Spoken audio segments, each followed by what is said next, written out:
Hello and welcome to today's video. I've finally started to process all the harvest from last year's garden that I've kept in my freezer. In a previous video I canned all my San Marzano tomatoes into crushed tomatoes, and today I am making a roasted salsa with the rest of my bell peppers and slicing tomatoes, and also a hot sauce with cayenne chilies and padrons.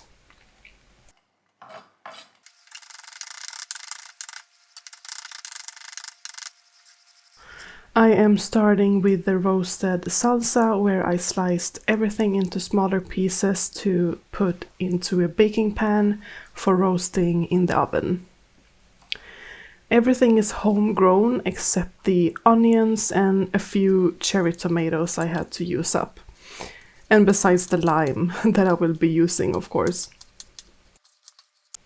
Ideally, I would cook or preserve my garden produce fresh, but last year, being pregnant and not feeling very well, I decided to give myself some grace and put everything into the freezer.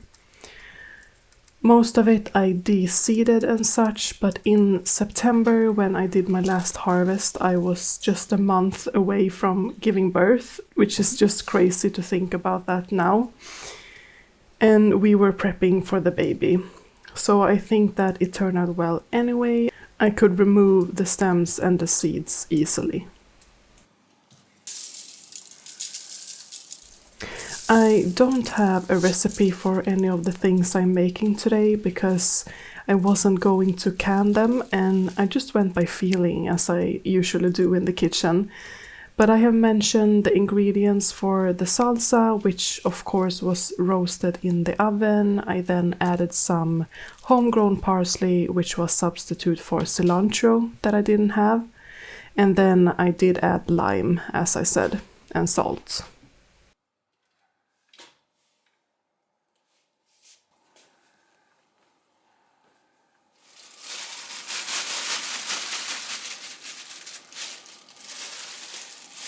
So all I did to prep for this hot sauce was to cut the stems off the chilies.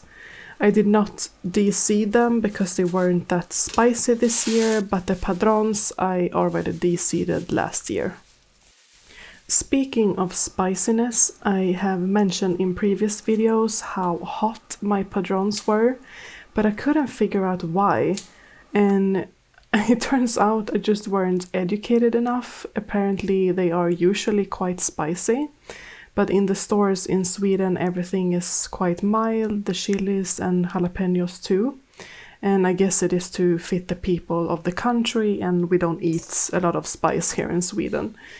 Anyway, so padrons are even called Russian roulette chilies, because you don't know the level of spiciness when eating them, and 1 in 20 are super spicy, and we definitely got a lot of those.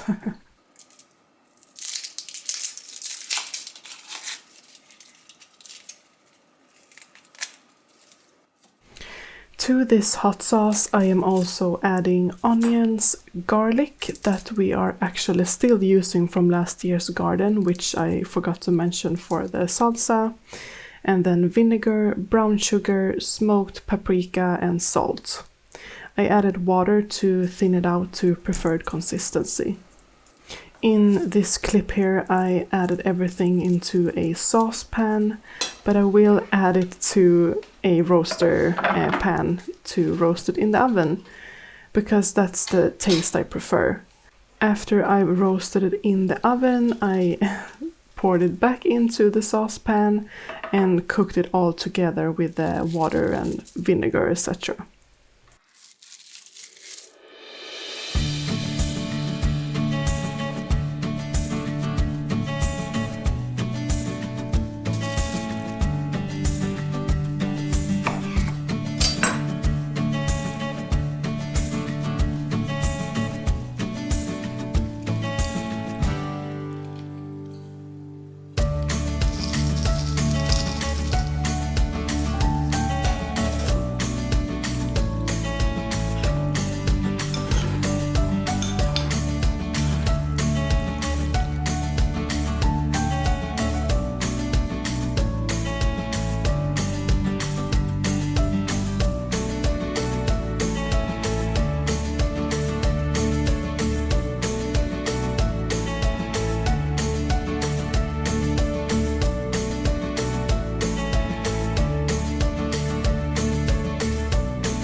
I would like to just excuse all the weird angles, but I was pumping at the same time, which you might even have heard in the background, but you just gotta multitask sometimes or all the time being a mom. So here I am using the NutriBullet to mix my hot sauce, and I did not strain it. It turned out very smooth anyway.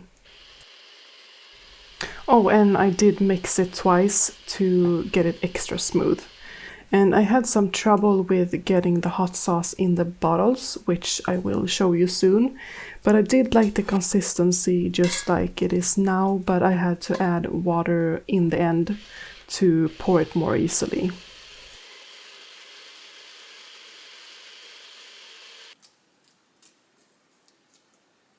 This hot sauce turned out super nicely. It's the perfect spice, and I think the smoked paprika really did it all. We ate burritos this weekend with both my salsa and hot sauce, which of course I forgot to film. But it was delicious, and I can't wait to make some fermented red hot sauce next year. Or well, hopefully this year in fall.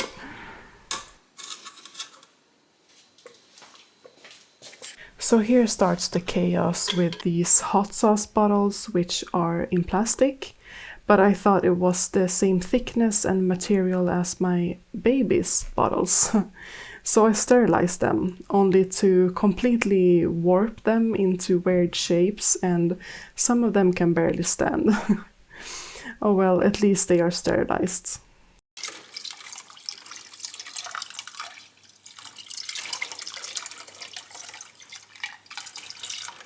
And so the chaos continues. So what I didn't show you was the first try filling the bottles up, because it was such a mess and I had to buy a smaller funnel, and even here I was making a mess and trying out different sizes of funnels and methods, and in the end I succeeded with some trial and error and I probably wasted a whole bottle on the mess before.